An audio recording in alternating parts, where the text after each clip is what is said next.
மக்களே, இந்த மதுபான பாட்டிலில் எம்ஆர்பி ரேட்டுன்னு சொல்லி ரூ. 140 போட்டிருக்காங்க. ஆனால் மதுபான கடையில், அதாவது டாஸ்மாக் கடையில் ரூ. 150 ஒரு குவார்ட்டர் பாட்டிலுக்காக, அதாவது 180 எம்எல் கொண்ட ஒரு பாட்டிலுக்காக ரூ. 150 வசூல் பண்ணுறாங்க. இதுக்கு எந்த ரசீதும் கிடையாது, எந்த ஆதாரமும் கிடையாது. இது இந்த ஊழல் கிட்டத்தட்ட 2 வருஷமாக நடந்துக்கிட்டு இருக்கு. இதற்கு மேலே பார்த்திங்கன்னா, ஒரு இந்த பாட்டிலுக்கு சேர்த்து ரூ. 150 மேலே ஒரு ரூ. 10 ஒரு பாட்டிலு, எம்டி பாட்டில் திருப்பி கொடுத்தா ரூ. 10 கொடுப்போம்னு சொல்லி ரூ. 170 வசூல் பண்ணுறாங்க. புரியுதுங்களா?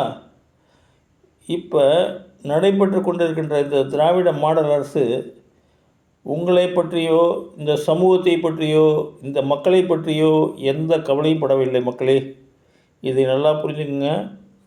அவங்களுக்கு தேவையானது வருமானம், காசு, பணம், துட்டு, இதுதான் எதிர்பார்க்குறாங்க. புரியுதா? இன்றைக்கி உள்ள சூழ்நிலைக்கு இதில் வசூல் பண்ணுற காசெல்லாம் வச்சு தான் வருகின்ற 26 தேர்தலை அவங்களுக்கு தேவையான பணத்தை இதிலேருந்து கொள்ளையடிச்சு தான் அதில் போட்டு நிரப்ப போகிறாங்க. இதெல்லாம் மக்கள் புரிஞ்சுக்கணும். திராவிட மாடல், திராவிட முன்னேற்ற கழக அரசு இதெல்லாம் உங்களுக்கு பழகி போன ஒன்று தான். கிட்டத்தட்ட 5 முறை ஆட்சி அதிகாரத்தில் இவங்க இருந்திருக்காங்க. அப்படின்னா இந்த முறை ஆட்சிக்கு அவங்க என்ன செய்வாங்க? நல்லா புரிஞ்சுக்கோங்க. சாதாரண குடிமக்கள், என்னால் கூலி வேலை செஞ்சு பிழைக்கிறவன் போய் ஒரு மதுபான கடையில் ஒரு 100 140 ஒரு சரக்கு வாங்குறான்னா, அந்த சரக்குக்கு ரூ. 10 கூடுதலாகவும், பாட்டிலுக்கு ரூ. 10 கூடுதலாகவும் வாங்குகிறாங்க. மொத்தம் ஒரு குவார்ட்டர் பாட்டிலுக்கு ரூ. 160 இந்த அரசு சமீபத்திய காலத்துலேருந்து வசூல் பண்ணிகிட்டு இருக்குங்க. இதற்கு எந்த ரசீதும் கொடுக்கல. இந்த பாட்டிலில் ரூ. 140 தான் போட்டிருக்கு. ஆனால் அவங்க கடையில் வசூல் பண்ணுறது 160. கடையில் உள்ள ஊழியர்களிடம் கேட்டால், நீங்கள் அங்கே போய் பேசிக்கிங்க, இங்கே போய் பேசிக்கிங்க அப்படிங்கிற பதில் தான் தெனாவட்டாக சொல்கிறாங்க. புரியுதுங்களா ஜனங்களே? இதெல்லாம் மக்கள் புரிஞ்சுக்கணும். ஏன்னா திராவிட மாடல் அரசுக்கு முட்டு கொடுக்குறீங்கள நிறைய பேர், ரொம்ப யோக்கியமான கட்சின்னு சொல்லி.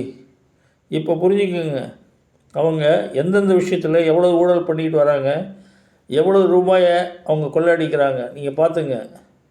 ஒரு பாட்டிலுக்கே ரூ. 20 வச்சு லாபம் சம்பாதிக்கிறாங்கன்னா, ஒரு நாளைக்கு எத்தனை கோடி பாட்டில் விற்கும் தமிழ்நாடு ஃபுல்லாக? கொஞ்சம் யோசனை பண்ணி பாருங்கள் மக்களே.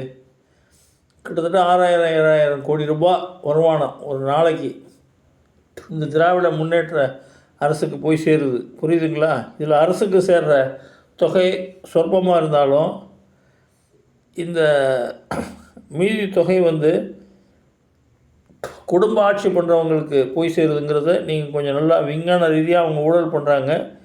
இதை நீங்கள் நல்லா புரிஞ்சுக்கணும். இதை நீங்கள் கோர்ட்டுக்கு போனாலோ மற்ற விஷயத்துக்கு போனாலோ எடுபடாது. ஏன்னா எம்ஆர்பி ரேட்டில் ரூ. 140 தான் இருக்குது. நீங்கள் ரூ. 140 கொடுத்து வாங்கினாப்புல தான் கணக்கில் காட்டும். ஆனால் அங்கே நடக்கிற நிலைமையே வேறு. ஒவ்வொரு கடையிலையும் 140 சரக்கு ரூ. 150 பாட்டிலுக்கு கூடுதலாக ரூ. 10 வசூல் பண்ணுறாங்க. என்ன 120 விற்கிறீங்களேன்னு அந்த கடை ஊழியரிடம் கேட்டால் அவர் என்ன பதில் சொல்கிறாரு? அந்த பாட்டிலை திருப்பி கொடுங்க, நாங்கள் ரூ. 10 திருப்பி கொடுக்குறோம் அப்படிங்கிறாப்புல பதில் வருது. புரியுதுங்களா மக்களே?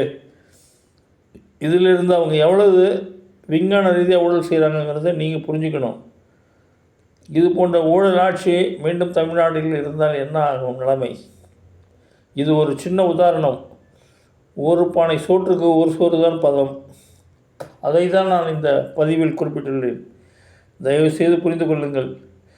மீண்டும் இதுபோல் ஊழல் ஆட்சியை தொடர்ந்து நீங்கள் ஆதரித்து ஓட்டு போட்டு அவர்களை ஆட்சி கட்டளையில் அமர்த்தினால் இன்னும் 6 மாதங்களில் இல்லை 1 வருடத்தில் கூட இந்த தமிழ்நாடு மொத்தமும் சுடுகாடு ஆகிவிடும் என்பது தான் நிலைமை. இதை புரிந்து கொள்ளுங்கள் மக்களே. நல்ல ஆட்சியை தரக்கூடிய மக்களுக்கு ஆதரவு கொடுங்கள். இந்த ஊழல் ஆட்சியை இந்த தமிழகத்திலிருந்து விரட்டி அடியுங்கள். இதுதான் நாங்கள் உங்களிடமிருந்து கேட்டுக்கொள்வது. நன்றி, வணக்கம்.